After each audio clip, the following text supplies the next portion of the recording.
In the last video, I talked about the materialist perspective and how society is built from the technocratic materialism worldview, and how it could potentially evolve into a spiritual society, and that could be achieved when enough individuals would complete their own spiritual destiny of sorts. Or to put it differently, when an individual's spirit or volition is united with their own soul, and that is done through the medium of the cosmos, their experiences along the way is to reunite the spirit with the soul, which will take form as the mythology of that individual's soul in order to complete their own story. Now, if the cosmos wasn't there, and that the universe was absolutely unified, or just an absolute, then the spirit and the soul would be unified with one simple decision, instantly. So, of course, it makes it more interesting to be in the cosmos with other souls, and maybe that is why it exists as such.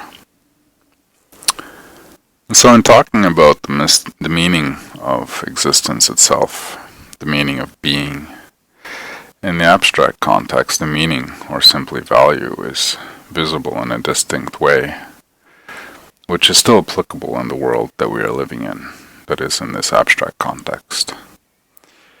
If we thus think about the value and direction of our own self in this abstract context as a volitional self, as a point, the self is just one point within an infinity of points throughout infinity at large, that can only relate to itself and to other points.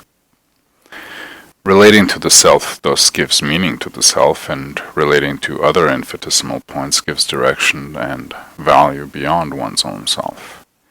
Meaning, the meaning of existence in this abstract sense is other selves.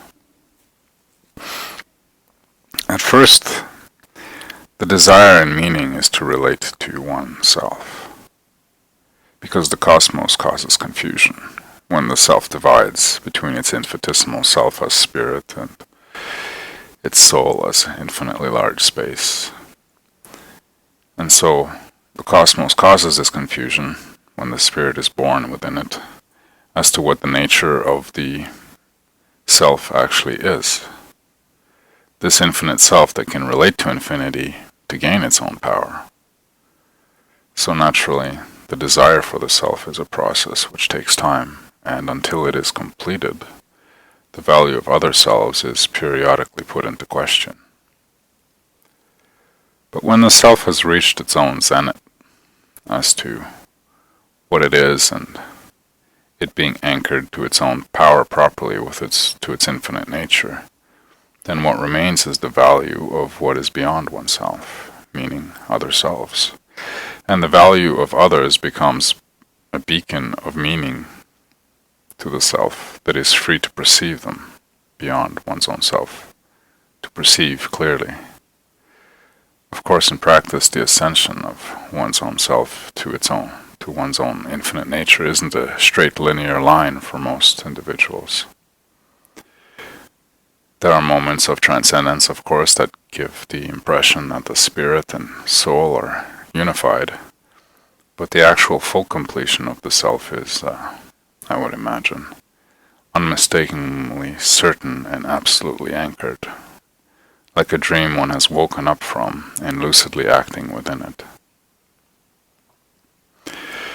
And so in the practical context, the self is constantly calculating the economy of how to divide the value and directions of meaning between the self and others and in the world. Either way, the depths of the experience of oneself or others is intensified by the fact that we are not alone. The experience of others intensifies the experience of the self infinitely. Or, to put it differently, it intensifies it categorically higher, in that there is a self beyond one's own self. When the self is properly unified with its own soul, then the other selves are a deep, profound pleasure that is shared, of not being alone and of being also seen and felt. When a self isn't properly unified with its own soul yet, then the other selves are either conducive to the journey towards one's own self-interest, thus being a pleasure, or if they are destructive, if others are destructive, then others become a malaise.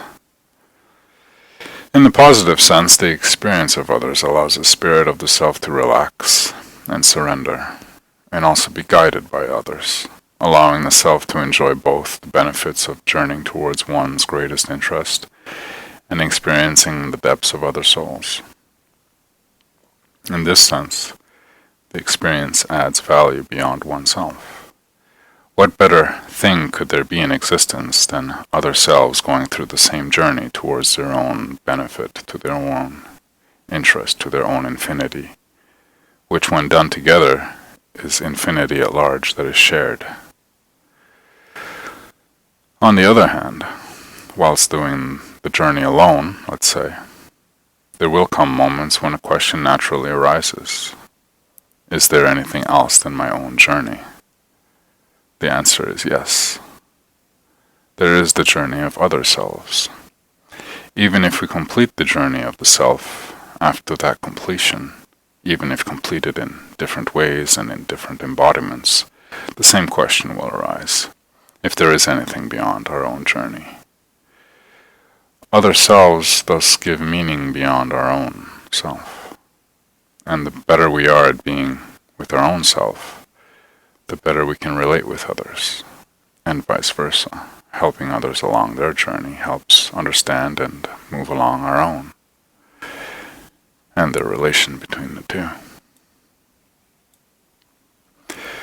The fact that we are in human bodies and in the world of finite forms, in this collective's world, collection of forms, adds a dimension of dynamics for the self.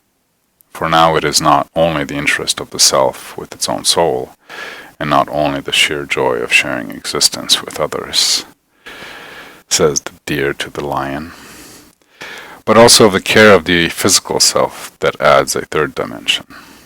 The first two dimensions, the self and others, are very basic and a fundamental process of the sentient existence of the spirit and the soul, and the relation with other sentient souls.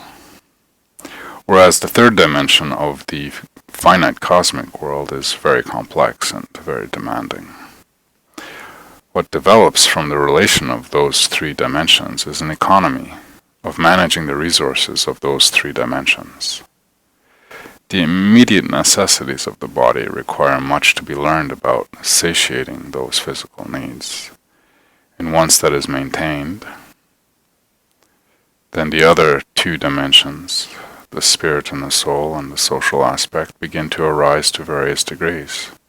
The social need and desire is often satiated without the soulful dimension of the self being significantly present, even though being social is in itself a soulful event, and a physical desire, which is an expression also of the soul, that manifests itself into the body. When the soulful aspect is lacking to a large degree, an empty feeling is present, with a reaction of repulsion, and better company might be sought out. And if that is hard to find, then a solo journey for the soul is begun, to then the inevitable return to the social twilighting between the self and other selves. All the while the physical needs have to be met, and when all three dimensions are properly functioning, then the economy of how the three selves are maintained begin a new creative dimension. The spiritual self, the social self, and the physical well-being thrive in creativity when the balance between the three is achieved. There is a new freedom found when balance is achieved. And this process itself is an art, less so maybe for the physical mechanical art, more so for the social. And the self goes in between those two. In this balance of the three dimensions, a new depth of appreciation of others and the self can be discovered, of creating a third world that is shared.